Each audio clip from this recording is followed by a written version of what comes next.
Hi, everyone. This is Lauren Cholin from the Career Services Office. And today I wanted to talk to you about a couple quick top 5 interviewing tips to help you prepare for any upcoming job, internship, or program interviews that you may have. Number one is know yourself and what the employer is looking for. What I mean by this is employers are looking to find out what you can bring to the table. What are the skills and experiences that are going to set you apart? So you need to think about what are your strengths? What do you want to highlight?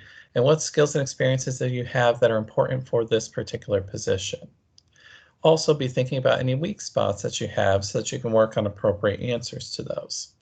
And obviously, knowing what the employer is looking for. So, rereading that job description, taking a look at information on the employer's website, knowing about them, and relating that back to the position that they're hiring for to make sure you address questions that they're looking to have answered. That leads into the next part. Prepare by doing your homework and practicing. So again, know the employer. Don't just go to their website and know one or two facts. Be able to answer the question, what do you know about us? What made you want to apply to this position and work for our organization? So go through their website, look up news articles about the organization online, get to know them so that way you have some good points to talk about and things that made you want to work there. Also, practice for the interview. Practice common interview questions. We have a whole packet off our website that has some of the most common interview questions. You can Google articles on it, but look up questions, and you don't have to prepare for everything, but practice out some responses. Record yourself on a video, Zoom call, or something like that to see how you respond. Work with friends. Do some practicing on that. And use the job description because you'll be able to identify a lot of the key skill sets they'll be looking for and questions they'll probably ask right out of the job description. Then, of course, develop a professional image. Whether it's a video interview or an in-person interview, you need to be dressed appropriately.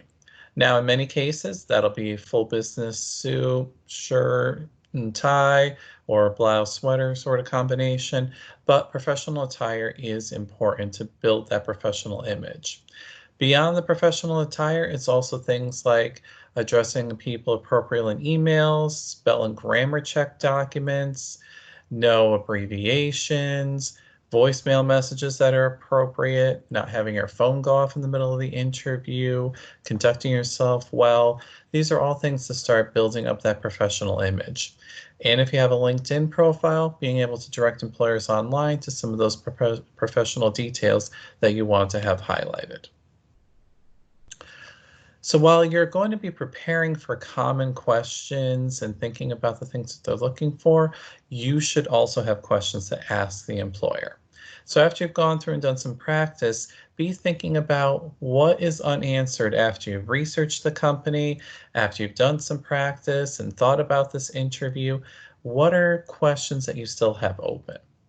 Now, we generally recommend don't ask any questions that you could have found out about easily through your own research online and other details. And typically, we recommend not to bring up salary or benefits, at least not in a first round interview. If you can hold off until you have an offer, great. If not, wait till at least you get further into the actual process.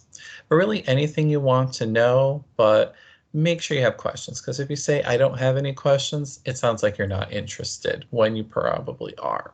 So just have at least 5 to 10 prepared, knowing that they'll probably only have time to answer 1, 2, maybe 3 questions. And if you're at a loss, ask for personal information, not personal details, but things like, why did you choose to work here? How have you enjoyed working for this company? Things to get some insights about the organization. And the final point is the key and importance of follow-up. This is a step that people leave off all the time, but at the end of the interviews when this starts, you should be asking what the next steps are in the process, what the timeline is, get business cards and contact information from everybody that you're interviewing with so that A, you can send a thank you afterwards. And now, right now, most of the time you're probably doing phone or virtual interviews, but if there is an in-person one, you may need to allow some more time. What I would say is that typically, if an answer is going to come along within a business day or two, a handwritten note is an email is probably going to be better than a handwritten note.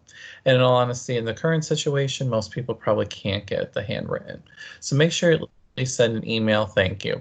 And other times, if you have the time to mail a handwritten note, it stands out a little bit more, so we would encourage that. But it's a step that people don't do, and you should do after anybody's taken the time to meet with you for an informational interview, phone, video, or in-person interview. So send it off and know that timeline, so that way if they told you they'd give you an answer in 2 weeks and it's been 3 or more weeks, you should be following back up with that contact person with the information that you've got towards the end of the interview. So those are a couple quick tips to get you started. We have additional resources on our website on interview prep, both video and PDF resources that you can take a look at. And of course, you can always schedule an effective interviewing appointment with a counselor. And then as a follow-up, you can actually do a one-on-one practice interview, and we're still offering those. So just give our office a call at 508-531-1328, and we'll be happy to set that up for you. Thanks, and we hope to work with you soon.